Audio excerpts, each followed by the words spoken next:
ये सरकार नमस्कार। माहौल जबरदस्त शानदार। आई होप सर आपके एंड पे टॉपिक्स अच्छे से क्लियर हो रहे हैं एंड माहौल बन रहा है आपके एंड पे। आइए बच्चों, R C M reverse charge mechanism and electronic commerce operator under section 95। ठीक है, हम पढ़ते हैं अगला टॉपिक, अगला chapter, chapter number 7। Reverse charge mechanism के दो सेक्शन है, section number 93 and section number 94, और यही कोरस्पॉन्डिंग सेक्शन है in IGST act 53 and 54। Okay, ये है रिवर्स चार्ज के। और इलेक्ट्रॉनिक कॉमर्स ऑपरेटर वाला, ओला उबर वाला एग्जांपल, स्विगी वाला एग्जांपल, जो सेक्शन नंबर 9 सब सेक्शन 5 और वही corresponding section number 5 sub section 5 of IGST act में कवर होता है बच्चों। ठीक है, चलिए शुरू करते हैं। पहले हम रिवर्स चार्ज के बारे में, सर सेक्शन नंबर 93 क्या बोलता है?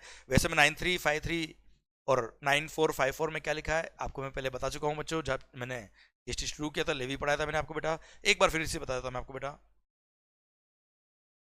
ये रहा, कौन के केस में याद है कौन लायबल है? सेक्शन नंबर 9 सब सेक्शन 3 बोलता है रिवर्स चार्ज मैकेनिज्म में कि गवर्नमेंट के पास पावर है, गवर्नमेंट के पास पावर है that on the recommendation of the GST council they can notify certain goods or services or both. They can notify certain goods or services or both, और notify करके बोल देंगे क्या, in notified goods or service or both में recipient shall be liable to pay GST to the government directly under reverse charge mechanism and recipient will be treated as if he is the person liable to pay GST to the government बेटा। और at present कुछ goods भी notified है और at present कुछ services भी notified है। Goods की लिस्ट सीए में इंटर में आती है, जो अलग से बताऊंगा मैं आपको। सीए इंटर में केवल सर्विसेज की लिस्ट ही आती है बेटा। ओके, तो अभी हम सर्विसेज की लिस्ट देख रहे हैं। लिस्ट ऑफ सर्विसेज जहां पर रिवर्स चार्ज लगता है, सर गुड्स भी है पर सीए इंटर में पढ़ने की जरूरत नहीं बेटा। पर इसका मतलब ये नहीं गुड्स है ही नहीं, गुड्स में भी रिवर्स चार्ज है, कुछ नोटिफाइड गुड्स में बेटा। ओके सर, मैंने एग्जांपल आपको दिया था क्या, डॉन के केस में कौन लायबल है। ओके सर, तो देयर आर सम इंडस्ट्रीज जहां बहुत तकलीफ थी, जहां गवर्नमेंट के लिए पॉसिबल नहीं था कि सप्लायर से हम टैक्स ले ले, तो इस तरह की इंडस्ट्रीज को गवर्नमेंट ने नोटिफाई किया, आइडेंटिफाई किया और वहां बोल दिया क्या, recipient you will be liable to pay GST to the government directly under reverse charge mechanism. यार ये इंटेंट है। यहां पे क्या होगा, आप सर्विस सप्लायर को केवल वैल्यू ऑफ सप्लाई का अमाउंट पे करेंगे और उस पे जो जीएसटी का अमाउंट बनता है वो डायरेक्टली गवर्नमेंट को ही पे करेंगे, रेसिपिएंट के। क्लियर? अब सर वो सारे केसेस कौन कौन से हैं, वो सारी सर्विसेज कौन कौन सी जो नोटिफाई करी under section number 93 of the CGST act और section number 53 of the IGST act देखते बेटा। हम सबसे पहला पढ़ रहे हैं हम क्या, जीटीए, गुड्स ट्रांसपोर्ट एजेंसी। बहुत ही सुंदर पॉइंट है and this is very very important point, practical life point of view से भी बेटा और एग्जामिनेशन के लिए भी बहुत काम का पॉइंट होता है बेटा। GTA, goods transport agency. अब ध्यान देना बेटा, जीटीए में क्या होता है सर, एक पर्सन होता है कंसाइनर जो गुड्स भेज रहा है, एक होता है कंसाइनी जो गुड्स रिसीव कर रहा है। अब सर इन दोनों में से एक पर्सन फ्रेट पे करता है, भाड़ा पे करता है, आपस में डिसाइड करते हैं कि फ्रेट पे कौन करेगा।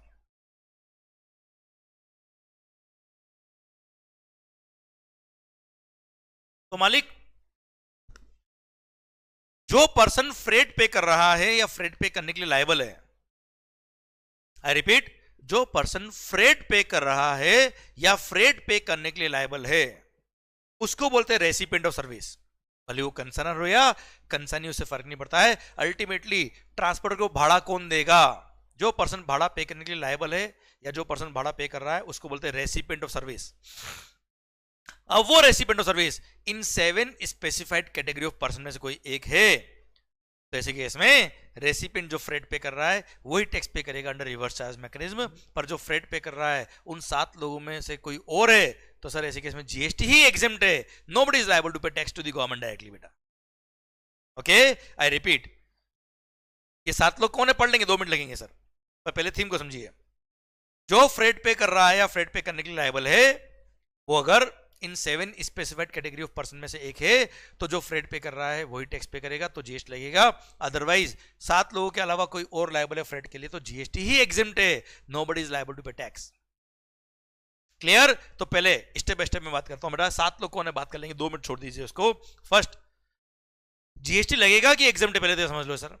अगर जो फ्रेट पे कर रहा है वो 7 में से एक है तो जीएसटी लगेगा। अगर जो फ्रेट पे कर रहा है वो 7 में से कोई भी नहीं है तो जीएसटी ही एग्जेम्प्ट है। पहली बात तो यह खत्म। ओके, अब जीएसटी लग रहा है, कब लग रहा है? जब फ्रेट पे करने वाला उन 7 में से कोई एक है तो जीएसटी लग रहा है। अब कौन टैक्स पे करेगा? सर, जो फ्रेट पे कर रहा है वो रेसिपिएंट है, वही टैक्स पे करेगा अंडर रिवर्स चार्ज मैकेनिज्म। पर जीटीए को एक ऑप्शन दिया कि वो चाहे तो फॉरवर्ड चार्ज मैकेनिज्म का ऑप्शन ले सकता है, वो चाहे तो। अदरवाइज बाय डिफॉल्ट तो रेसिपिएंट लायबल है, रिवर्स चार्ज मैकेनिज्म में वही टैक्स पे करेगा एट द रेट ऑफ 5%। पर मालिक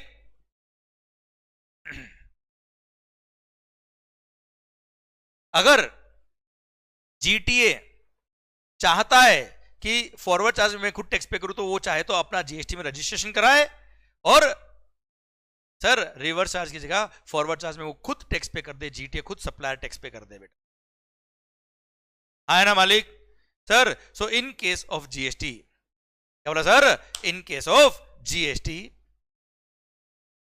जीटीए चाहे तो अपना जीएसटी में रजिस्ट्रेशन कराए, डिपार्टमेंट को डिक्लेरेशन दे कि मैं फॉरवर्ड चार्ज का ऑप्शन ले रहा हूं, और बिल पे भी डिक्लेरेशन ले ले कि मैंने जीएसटी में रजिस्ट्रेशन कराया है और फॉरवर्ड चार्ज में मैं खुद टैक्स पे कर रहा हूं, इसलिए बिल पे मैंने टैक्स चार्ज किया है। अदरवाइज वो टैक्स चार्ज ही नहीं कर सकता बिल पे अगर रिवर्स चार्ज लगता है तो।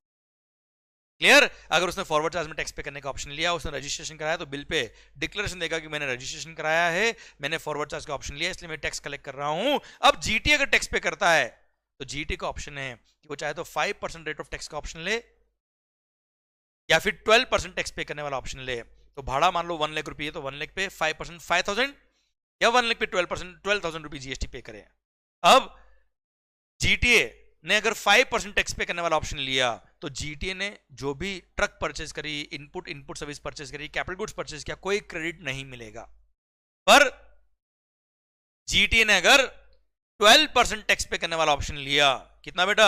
12% टैक्स पे करने वाला ऑप्शन लिया, तो ऐसे केस में जीटीए को सारे इनपुट सर्विस कैपिटल गुड्स का क्रेडिट मिलेगा। क्लियर? तो वो उसकी चॉइस है बेटा।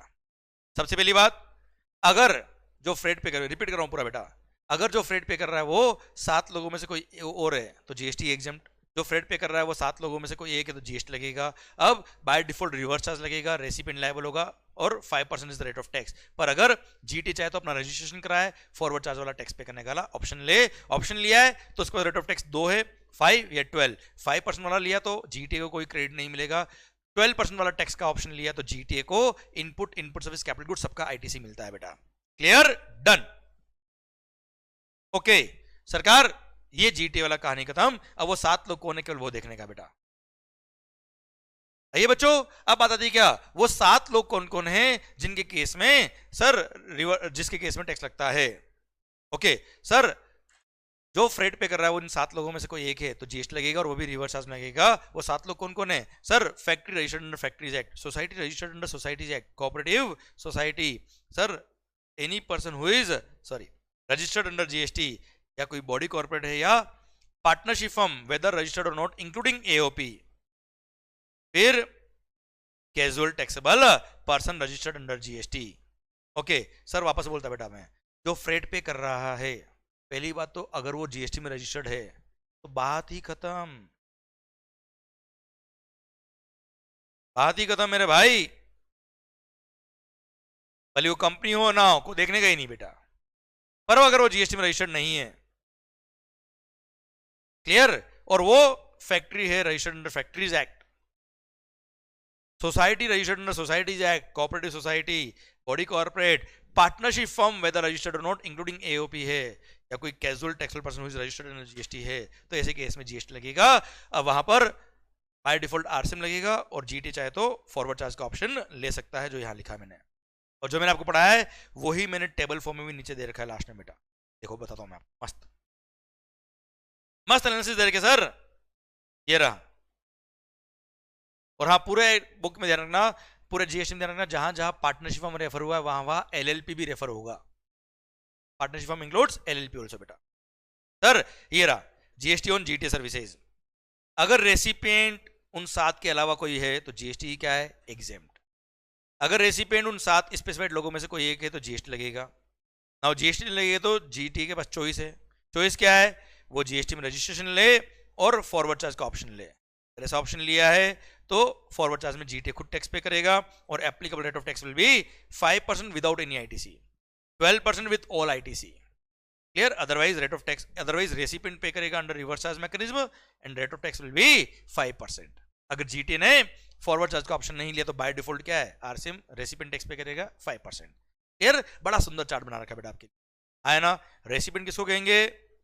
Who pays or is liable to pay the freight, जो फ्रेट पे कर रहा है या फ्रेट पे करने के लायबल है वही पे करेगा, क्या वही कहलाएगा क्या, रेसिपिएंट बेटा के मालिक। चलो आ जाओ दोस्तों, आओ बच्चों। सर सेकंड, सर इसको रखिए पेंडिंग। मैं जब एग्जामिनेशन में आपको एडवोकेट वाला पॉइंट पढ़ाऊंगा तब बताऊंगा। इसको रखिए पेंडिंग, ओके। पॉइंट नंबर 3 को रखिए पेंडिंग बेटा आप लोग। आइए सर, क्योंकि इनका लिंकिंग आएगा एग्जामिनेशन से, वहां पढ़ोगे तो मजा आपको आएगा वहां लिंक करके पढ़ाऊंगा मैं आपको। सर नेक्स्ट क्या, sponsorship services, Tata IPL.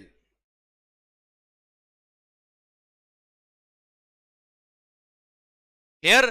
Sir इसके केस में हुज स्पॉन्सर, टाटा, तो टाटा इज सर्विस रेसिपिएंट। वो सर्विस रेसिपिएंट अगर बॉडी कॉर्पोरेट या पार्टनरशिप फर्म है तो ऐसे केस में रिवर्स चार्ज लगेगा और बॉडी कॉर्पोरेट या पार्टनरशिप फर्म ही टैक्स पे करेगा under reverse charge mechanism. Clear? Done है ना भाई? अगर जो पर्सन पैसे दे रहा है, स्पॉन्सर पैसे देता है ना बेटा, टाटा अगर बॉडी कॉर्पोरेट या पार्टनरशिप फर्म में तो रिवर्स चार्ज लगेगा बच्चों। आइए पॉइंट नंबर 5 को रखिए पेंडिंग। पॉइंट नंबर 5 ए को रखिए पेंडिंग बेटा। कारण क्या है, जब मैं आपको अगेन मेगा एग्जामिनेशन लिस्ट पढ़ाऊंगा तब मैं आपको लिंक करके पढ़ाऊंगा, अभी मजा नहीं आएगा इतना। ओके अभी समझ लो, अभी मैं याद करके नहीं आया घर से सर ओके मालिक, ओके ओके सर, सही वक्त आएगा तब बात करेंगे, अभी आपको घर पे भी पढ़ने की जरूरत नहीं इनको। भाई डबल ए, घर किराए पे लिया है, रेंटिंग ऑफ रेजिडेंशियल ड्वेलिंग किसने लिया है, रजिस्टर्ड पर्सन ने लिया है। अपने बिजनेस का खर्चा क्लेम किया है उसने, जिसने घर किराए पे लिया है उसने अपने बिजनेस का एक्सपेंस क्लेम किया है और वो जीएसटी में रजिस्टर्ड है तो रिवर्स चार्ज मैकेनिज्म लगेगा। भले घर किसी का भी हो, जो घर दे रहा है किराए पे वो भले जीएसटी में रजिस्टर्ड हो ना हो कोई फर्क नहीं पड़ता, वो भले कंपनी हो, बॉडी कॉर्पोरेट हो, वी डोंट केयर। अगर रेसिपिएंट जिसने घर किराए पे लिया है वो जीएसटी में रजिस्टर्ड है, रिवर्स चार्ज मैकेनिज्म लगेगा, टैक्स पे करना पड़ेगा। क्लियर? अगर उसने अपने बिजनेस में खर्चा क्लेम किया है तो। एक नया पॉइंट एड हुआ, पॉइंट नंबर 5 ए बी, कि घर के अलावा एनी अदर इमूवेबल प्रॉपर्टी, जैसे ऑफिस हो गया, गोडाउन हो गया, any other immovable property rent पे ली है अनरजिस्टर्ड पर्सन से, रजिस्टर्ड पर्सन ने तो रिवर्स चार्ज लगेगा। घर के केस में कोई भी पर्सन हो, रेसिडेंट मस्ट बी रजिस्टर्ड। दुकान के केस में, गोडाउन के केस में, कमर्शियल प्लेस के केस में, अदर देन घर के केस में, सप्लायर अगर अनरजिस्टर्ड है और रेसिडेंट रजिस्टर्ड है तो ही रिवर्स चार्ज बेटा। सप्लायर अगर रजिस्टर्ड होता तो फॉरवर्ड चार्ज में वही टैक्स पे कर देता। के ध्यान रखिएगा, मिक्स मत करना बातों को बेटा, इनका रिवीजन करते वक्त बहुत ध्यान रखना पड़ेगा। देखो हम तो आपको पढ़ा सकते हैं, समझा सकते हैं, पर रिवीजन में केयरफुल आपको होना पड़ेगा, स्पेशली रिवर्स चार्ज में। रिवर्स चार्ज में क्या तकलीफ आती है बेटा, कहीं पे रजिस्टर्ड पर्सन लिखा, कहीं पे बॉडी कॉर्पोरेट लिखा, कहीं पे पार्टनरशिप हम लिखा, तो कहां पे क्या लिखा है वो आपको ध्यान रखना पड़ेगा। Don't make excuse to yourself कि सर ये तो याद नहीं हो रहा है, याद करना पड़ेगा। सर ये तो याद नहीं होता, 2 बार याद करना पड़ेगा, 3 बार रिवाइज करना पड़ेगा, पर याद करना पड़ेगा। You have no other choice, क्योंकि गवर्नमेंट ने हर इंडस्ट्री को स्टडी करके देखा है कि कौन सी इंडस्ट्री में रेसिपिएंट एबल है टैक्स पे करने के लिए। उस अकॉर्डिंग, उस इंडस्ट्री के नेचर को देखते हुए गवर्नमेंट ने कहीं पे बॉडी कॉर्पोरेट लिखा है, कहीं पार्टनरशिप फर्म लिखा है, कहीं जीएसटी में रजिस्टर्ड पर्सन लिखा है। आया ना भाई? You need to be very careful while revising all these concepts, नहीं तो बाद में मिक्स होंगे बेटा। Okay, you must be very much careful, 2 बार पढ़ना ही पड़ेगा बेटा इसको आपको। ओके बेटा, हम समझा सकते हैं पर याद आपको करना पड़ेगा। सरकार, घर के अलावा कोई और इमूवेबल प्रॉपर्टी अगर हमने रेंट पे ली है, अनरजिस्टर्ड पर्सन से ली है और अगर आप जीएसटी में रजिस्टर्ड हो तो रिवर्स चार्ज लगेगा। ओके, रिवर्स चार्ज तभी लगेगा जब आप रजिस्टर्ड हो बेटा। घर के केस में सप्लायर रजिस्टर्ड हो ना हो कोई फर्क नहीं पड़ता, अदर देन घर के केस में सप्लायर अनरजिस्टर्ड है तो ही रिवर्स चार्ज लगेगा। सप्लायर अगर रजिस्टर्ड है तो फॉरवर्ड चार्ज में वो खुद टैक्स पे करेगा। फिर सर टीडीआर, बिल्डर को सर सोसाइटी ने होता ना रीडेवलपमेंट का कॉन्ट्रैक्ट दिया, आपने सोसाइटी ने क्या किया, डेवलपमेंट राइट ट्रांसफर किए बिल्डर को बेटा, एग्जिस्टिंग लैंड ओनर ने क्या किया, डेवलपमेंट राइट ट्रांसफर किए, तो ट्रांसफर ऑफ डेवलपमेंट राइट या floor space index including additional floor space index दिया आपने for construction of a project by promoter, तो ऐसे केस में promoter will be liable to pay GST under reverse charge mechanism. Okay, same way अगर आपने sir transfer of development right नहीं किया, floor space index नहीं दिया, पर 30 इयर्स और मोर देन 30 इयर्स के लिए लॉन्ग टर्म लीज पे लैंड दिया है, क्लियर सर, तो उसके लिए जो आपने अपफ्रंट अमाउंट चार्ज किया है, जिसको भले प्राइम प्रीमियम बोल दो, सलामी बोल दो, cost price development charge by whatever name called, अलग अलग एरिया में अलग अलग लोकल एरिया में अलग अलग नाम से बोलते बेटा, 30 इयर्स और मोर देन 30 इयर्स के लिए लॉन्ग टर्म लीज पे आपने लैंड दिया है for construction of project, clear sir, तो जो अपफ्रंट अमाउंट ले रहे हो एंड और पीरियोडिक रेंट आप जो ले रहे हो उस पे जीएसटी लगेगा, पर बिल्डर जो प्रमोटर है वो टैक्स पे करेगा अंडर रिवर्स चार्ज मैकेनिज्म। जैसे आपकी लैंड है, सोसाइटी की लैंड है, उसने लीज पे दे दिया 30 साल या उससे ज्यादा के लिए, किसको, बिल्डर को, तो जो भी लीज अमाउंट पे कर रहा है, भले अपफ्रंट पे करे या पीरियोडिकल रेंट पे करे, उस पे प्रमोटर को बिल्डर को टैक्स पे करना पड़ेगा under reverse charge mechanism. Clear है मालिक, डन। यहां देखिए also refer analysis given at the end of this table, देख लेते सर एनालिसिस क्या लिखा है, ये रहा sir, supply of TDR FSI long term lease, उसके लिए जो प्रीमियम आप पे करते हो of the land by land owner to developer are exempt if constructed flats are sold before issuance of completion certificate and GST is paid on such flat। suppose जिस area का development right transfer किया उसमें जितने भी flat बनने थे वो सब बन गए हैं और सारे फ्लैट बुक हो गए before grant of completion certificate by the competent authority और it's first occupation whichever is earlier, मतलब अंडर कंस्ट्रक्शन ही सारे फ्लैट बुक हो गए, क्लियर।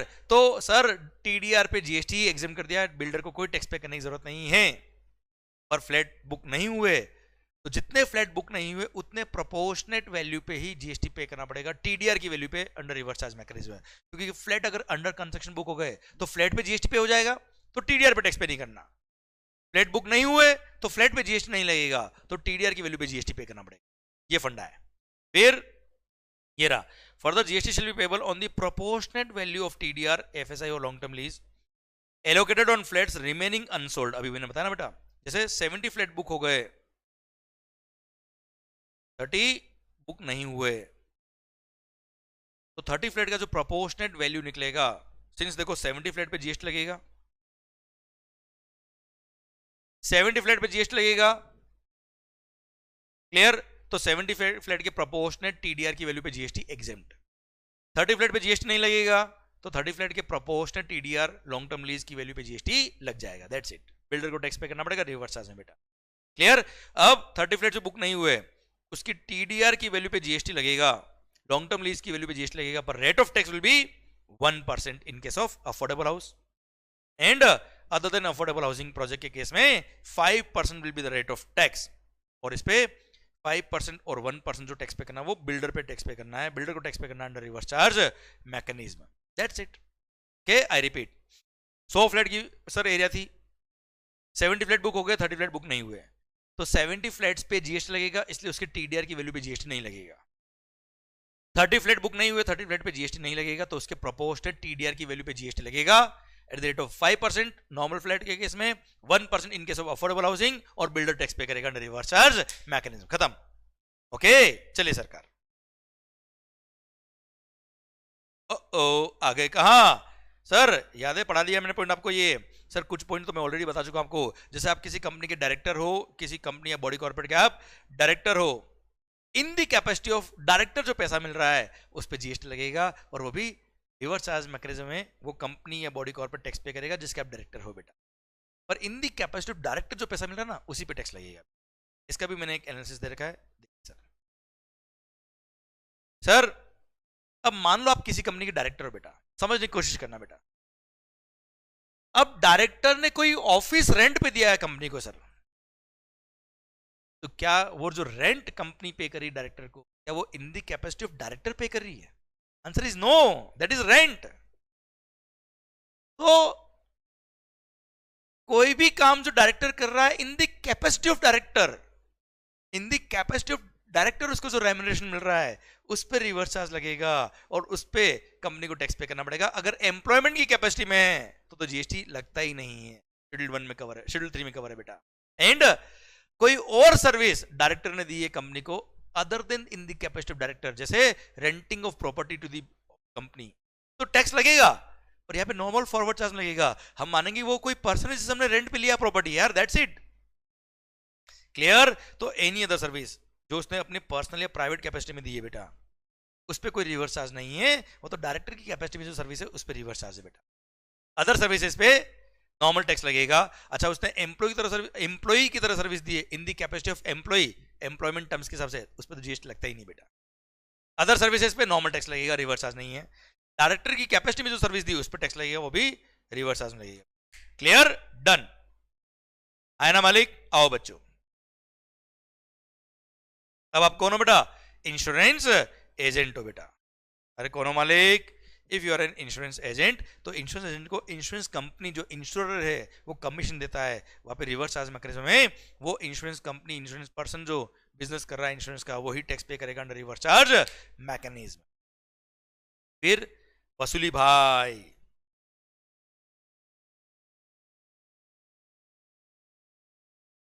रिकवरी एजेंट, बैंक के पैसे अगर आप नहीं दे रहे हो, लोन बैंक से आपने लोन लिया, लोन का रीपेमेंट नहीं कर रहे हो, बैंक क्या करता है? वसूली भाई अपॉइंट करता है। वसूली भाई जितना वसूली करता है उसका एक परसेंटेज कमीशन मिलता है बैंक को, उसका एक परसेंटेज कमीशन मिलता है बैंक को। तो सर ऐसे केस में सर उसका एक परसेंटेज कमीशन मिलता है रिकवरी एजेंट को, बैंक देता है बेटा। हाँ है ना मालिक? अब रिकवरी एजेंट वसूली भाई लोगों से वसूल कर रहा है और जितना वसूल किया उसका एक परसेंटेज या कोई फीस उसको कमीशन की तरह मिल रही है। तो एक तरह से वसूली भाई is providing services to bank of recovery, recovery की सर्विस दे रहा है बेटा बैंक को, क्लियर, इसलिए उसको फीस मिल रही है। अब सर वसूली भाई लोगों से वसूल कर रहा है, क्या डिपार्टमेंट से वसूल कर पाएगा जीएसटी? 2 ऑफिसर गए बेटा वसूल करने के लिए, वापस आए ही नहीं कभी इसलिए वह रिवर्स चार्ज लगा दिया और बोल दिया क्या, बैंकिंग कंपनी, फाइनेंशियल इंस्टीट्यूशन और एनबीएफसी जो रिकवरी एजेंट को कमीशन दे रही है, फीस दे रही है, उसको बोल दिया भाई साहब आप ही टैक्स पे कर देना अंडर रिवर्स चार्ज मैकेनिज्म, हम वसूली भाई से टैक्स लेने नहीं जाएंगे, आप उसको केवल कमीशन का अमाउंट देना, उसकी जो फीस है वो देना, जो जीएसटी बनता है डायरेक्ट गवर्नमेंट को पे कर देना। ओके, फिर कॉपीराइट ध्यान देना बेटा, बुक्स है कॉपीराइट। चलो पहले बुक्स की बात करता बेटा, वो पॉइंट नंबर 9 है, तो बुक्स को छोड़ दो, बाकी सारे कॉपीराइट के केस में यहाँ देखो बेटा। Transfer or permitting the use or enjoyment of copyright relating to original dramatic, musical or artistic work बेटा।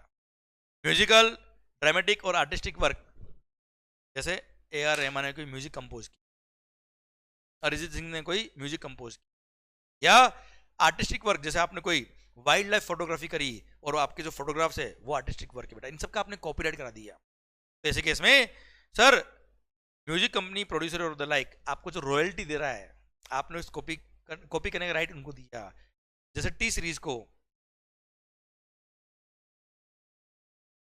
को अरिजीत सिंह ने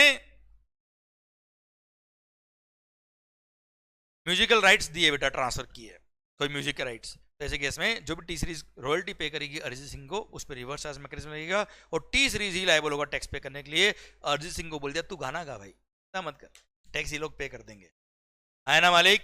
चलिए, पर बुक्स के केस में, ओरिजिनल लिटरेरी वर्क्स, बुक्स के केस में, जैसे मैं ऑथर हूं, पब्लिशर को मैंने बुक का कॉपी करने का राइट दिया, मेरे को वो रॉयल्टी पे करेंगे जितनी बुक प्रिंट करेंगे उस अकॉर्डिंग बेटा। तो ऐसे केस में रॉयल्टी पे जीएसटी लगेगा और वो भी रिवर्स चार्ज मैकेनिज्म लगेगा। ऑथर को बोल दिया तू बुक लिखने में ध्यान लगा, पब्लिशर टैक्स पे कर देगा तेरे यहाँ पे रिवर्स चार्ज मैकेनिज्म में, वो सर्विस रेसिपिएंट है, ऑथर इज प्रोवाइडिंग सर्विसेज और उसको रॉयल्टी मिल रहा है, तो वो प्योरली रॉयल्टी उसको मिलेगा, जीएसटी पब्लिशर डायरेक्ट गवर्नमेंट को पे करेगा। पर ऑथर चाहता है कि मैं फॉरवर्ड चार्ज में टैक्स पे करूं, तो ऑथर अगर जीएसटी में रजिस्ट्रेशन ले लेता है और उसके ज्यूरिसडिक्शनल कमिश्नर को डिक्लेरेशन दे देता है कि मैं अपनी ऑथर वाली सर्विसेज पे जो मेरे को रॉयल्टी मिल रहा है उस पर फॉरवर्ड चार्ज मैकेनिज्म में टैक्स पे करूंगा, और तो ऐसे केस में सर फॉरवर्ड चार्ज में वो टैक्स पे करेगा, टैक्स इनवॉइस पर टैक्स चार्ज करेगा और बिल पे डिक्लेरेशन लेगा। पर उसने अगर ये ऑप्शन लिया तो वो 1 साल तक इस ऑप्शन को विड्रॉ नहीं कर सकता है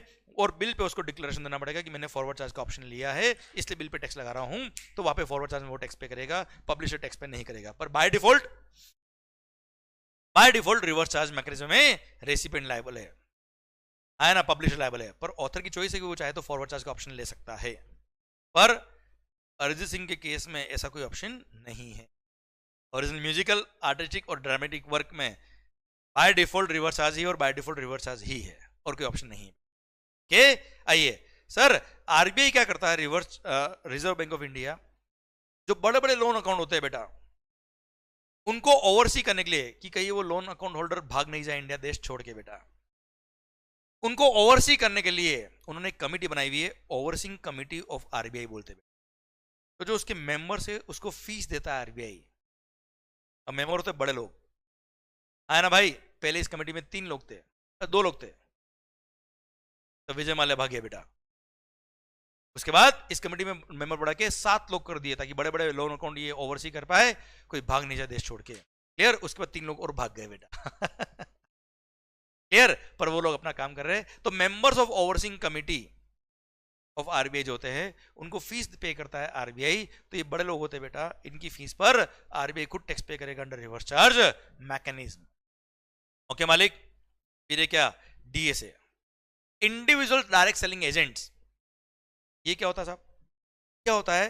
बैंक आप जिससे मान लो कोई लोन लेने जा रहे हो बेटा, तो क्या होते हैं, बैंक के कुछ एजेंट्स होते हैं मार्केट में, जो क्लाइंट की फाइल पूरी देखेंगे, सारे डॉक्यूमेंट अरेंज करेंगे, सारे डॉक्यूमेंट लगाएंगे, और फिर वो बैंक के पास जाते हैं लोन अप्लाई करने के लिए। क्लियर? तो इससे क्या हो रहा है, बैंक को भी बिजनेस मिल रहा है थ्रू डायरेक्ट सेलिंग एजेंट्स। तो बैंक उन डीएसएस को एक कमीशन देती है बेटा कि आपने हमारे बैंक को बिजनेस दिलवाया। बैंक का मेन बिजनेस क्या? लोन देना, जिससे तो उनकी इंटरेस्ट की इनकम होती है बेटा।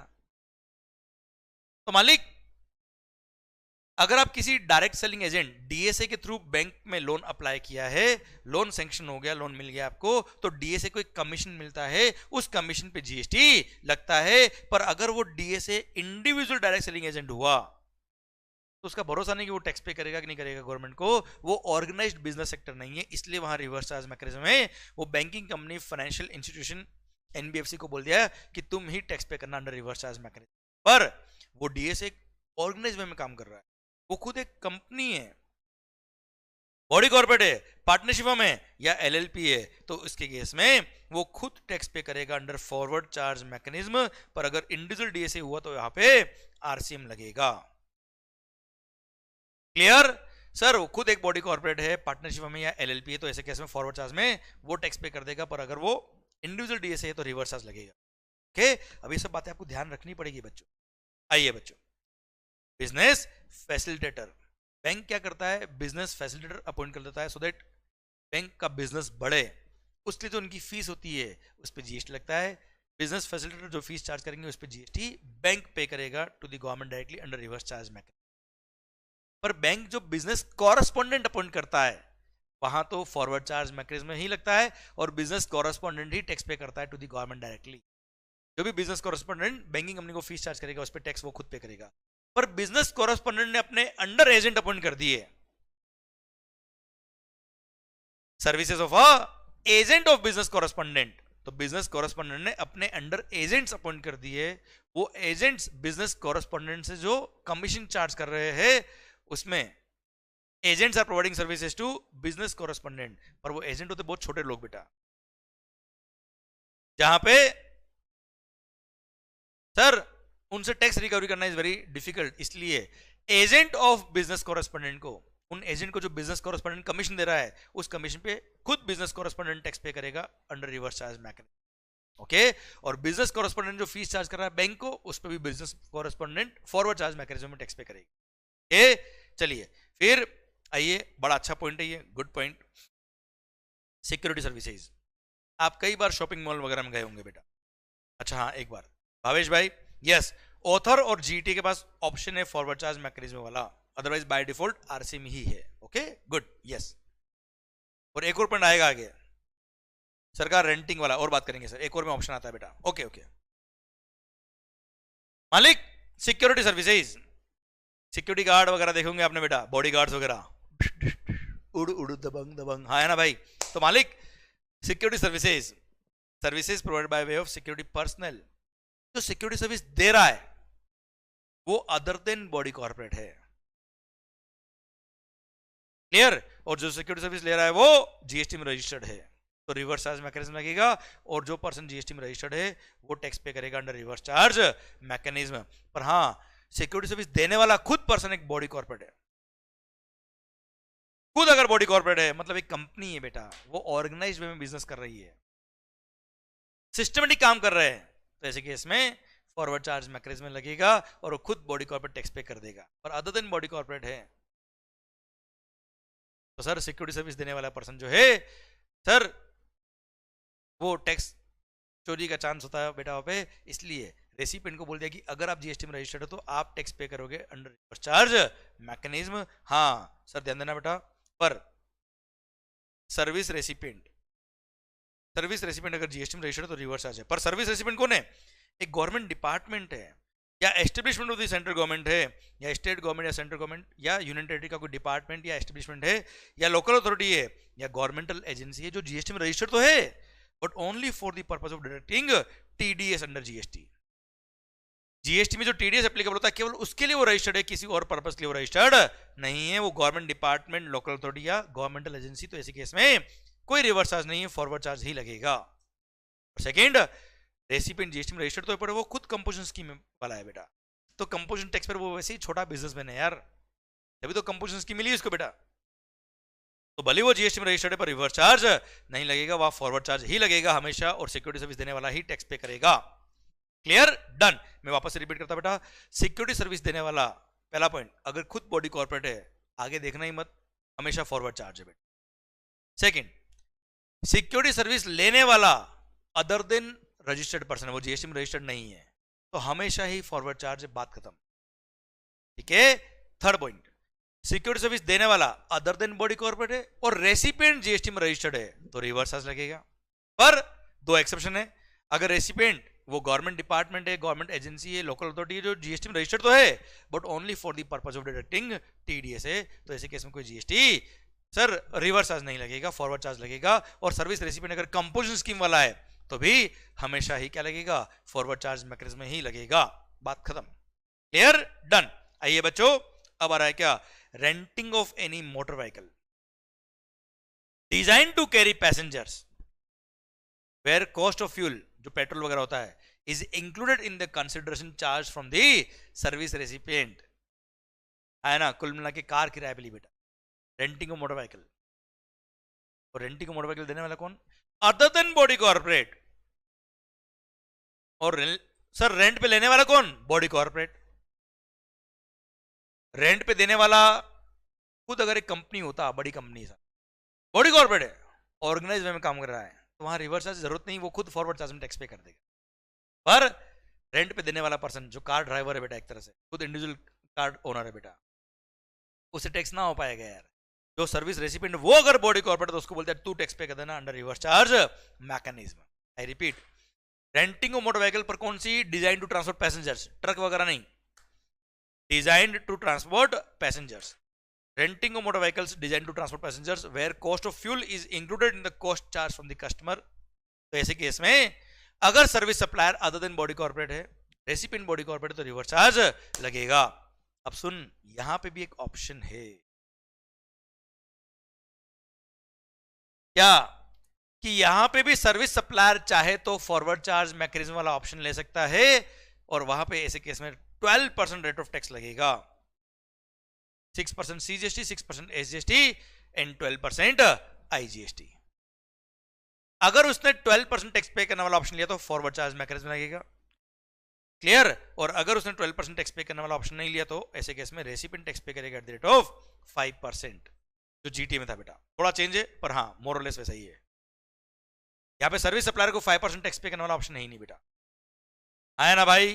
क्लियर? तो यहां पे भी मैंने चार्ट बना रखा है, देखो सर ध्यान से, ये रहा renting of motor vehicle service where GST is payable at the rate of 12% tax pay करने वाला ऑप्शन लिया तो बाय डिफॉल्ट फॉरवर्ड चार्ज ही है, और जो सर्विस सप्लायर है वही टैक्स पे करेगा, देखना ही मत कि सर्विस रेसिपिएंट कौन है, बात खत्म। पर GST payable is eight the rate of 5%, तो डिपेंड करता है।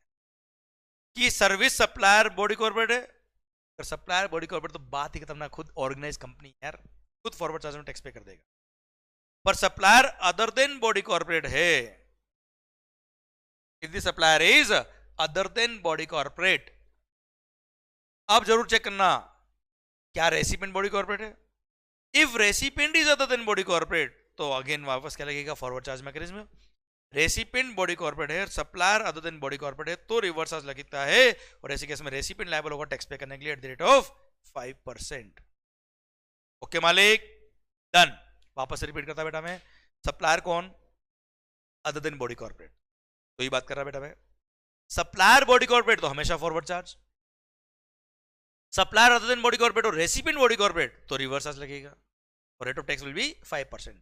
12% टैक्स पे वाला ऑप्शन लिया तो हमेशा ही क्या है, फॉरवर्ड चार्ज है, भले सप्लायर बॉडी कॉर्पोरेट हो या ना हो, रेसिपिएंट बॉडी कॉर्पोरेट हो ना हो, वी डोंट केयर, देखने के नहीं बेटा। Okay done. अच्छा एक बात और, एक सर्कुलर हो रहा है इसके रिगार्डिंग बेटा कि मालिक आपने किसी बस में बैठ गए, उसमें बस में आपने अपनी सीट का टिकट लिया, तो क्या पूरी बस किराए पे ले ली क्या बेटा आपने, नहीं ना, that is called passenger transport service. आपने पूरी पूरी बस किराए पे ले ली, कार की कार किराए पे ले ली, उसको बोलते हैं क्या, रेंटिंग ऑफ मोटर व्हीकल। और पैसेंजर ट्रांसपोर्ट सर्विस के अंदर रिवर्स चार्ज नहीं लगता, रेंटिंग ऑफ मोटर व्हीकल में रिवर्स चार्ज लगता। ये सर्कुलर ने क्लेरिफाई किया। एक बात वापस बताता बेटा मैं, सर मान लो कोई कंपनी है, कोई बॉडी कॉर्पोरेट है, उसने अपने एम्प्लॉय के मॉर्निंग में आने के लिए और जाने के लिए बस हायर पे ले ली बेटा, तो रेंटिंग ऑफ मोटर व्हीकल है, या रिवर्स चार्ज लगेगा। अगर service supplier other than body corporate है और रेसिपिएंट बॉडी कॉर्पोरेट है तो रेट ऑफ टैक्स 5%, ठीक है सर। पर अगर कंपनी ने उस बस वाले को बोला हमको बस किराए पे नहीं चाहिए, हमारे 20 एम्प्लॉई है, ये 20 एम्प्लॉई का मॉर्निंग इवनिंग में आने जाने का टिकट कितना होता है बताओ, ये टिकट का अमाउंट हमने पे किया, तो सर इसका मतलब वो बस पूरी पूरी हमारे कंट्रोल में नहीं है, वो हमारे रूट के हिसाब से, हमारे टाइमिंग के हिसाब से नहीं चलेगी, वो तो अपने बस वाला अपने टाइमिंग के हिसाब से, अपने रूट के हिसाब से चलाएगा बस को। आपने केवल टिकट लिए साहब, भले ही बॉडी कॉर्पोरेट ने टिकट पे किया है, पर सर यहाँ पे वो पैसेंजर सर्विस सप्लायर की सर्विस दे रहा है बेटा, they are not providing renting of motor vehicle की सर्विस, इसलिए वहां पर सर फॉरवर्ड चार्ज मैकेनिज्म ही लगेगा और पैसेंजर ट्रांसपोर्ट सर्विस पे सर्विस सप्लायर ही टैक्स पे करेगा। Clear, done. I hope you got the entire point. आइए मालिक, सर एक और लास्ट सर्विस है lending of securities. Securities lending service में जिसने सिक्योरिटी लैंड करी, लेंडर, वो है सर्विस सप्लायर, और जिसने सिक्योरिटीज बोरो करी है वो है सर्विस रेसिपिएंट। और ऐसे केस में सिक्योरिटीज बोरो करने वाला पर्सन लायबल होगा टैक्स पे करने के लिए अंडर रिवर्स चार्ज मैकेनिज्म। जो भी लैंडिंग फीस, किराया, एक तरह से शेयर्स किराए पे दिए, जो भी लैंडिंग फी पे करेगी बोरोवर ने लेंडर को, उस पर रिवर्स चार्ज मैकेनिज्म लगेगा और रेसिपिएंट टैक्स पे करेगा to the government directly. Clear मालिक, डन। ये आरसीएम की सारी सर्विसेज लिस्ट खत्म होती है। अब जो पेंडिंग है वो पेंडिंग है बेटा। और हाँ ध्यान रखना बेटा, सर इन सारे केस में कॉमन बात मैंने लिखी बेटा, the RCM in respect of all the above services will be applicable only if recipient is located in the taxable territory।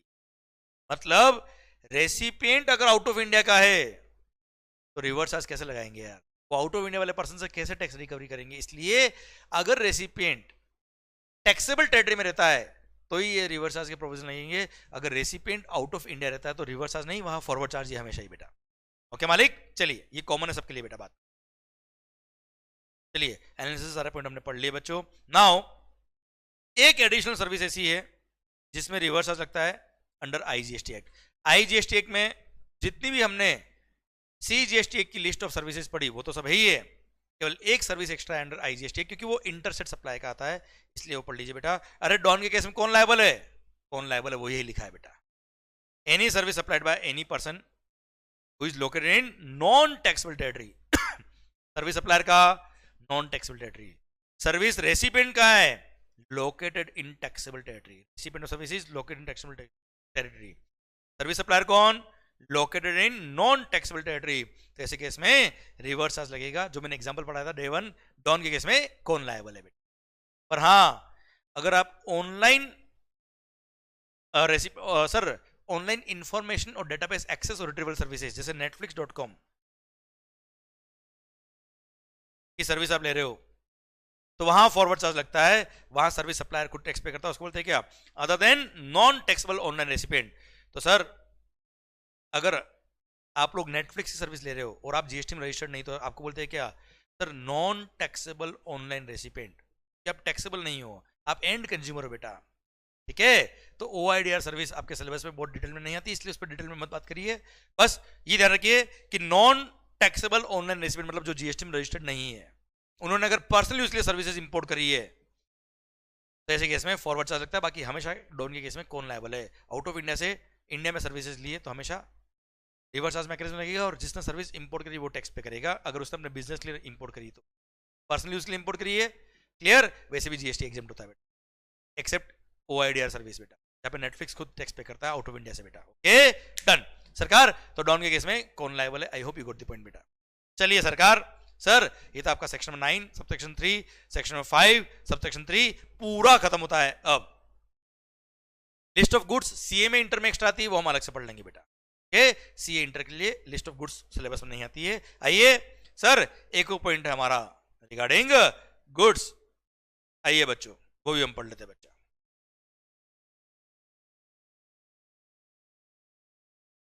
Regarding section 9.4 RCM वाला, आओ बच्चों 2 मिनट का पॉइंट है सर, ये पढ़ लेते हैं, देन 9.5 हम नेक्स्ट लेक्चर में पढ़ लेंगे। Section 9 subsection 4 of the CGST act, section 5 subsection 4 of the IGST act.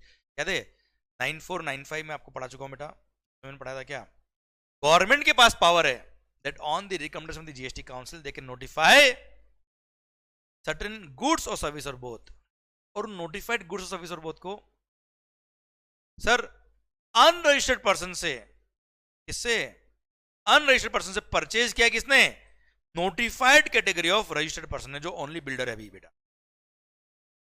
तो एक तरह से समझ लो notified goods or service or both को अनरजिस्टर्ड पर्सन से प्रमोटर ने बिल्डर ने परचेज किया जो जीएसटी में रजिस्टर्ड है, तो रिवर्स चार्ज मैकेनिज्म में ये प्रमोटर बिल्डर जो रजिस्टर्ड जीएसटी में रेसिपिएंट वो लायबल होगा टैक्स पे करने के लिए to the government directly under reverse charge mechanism.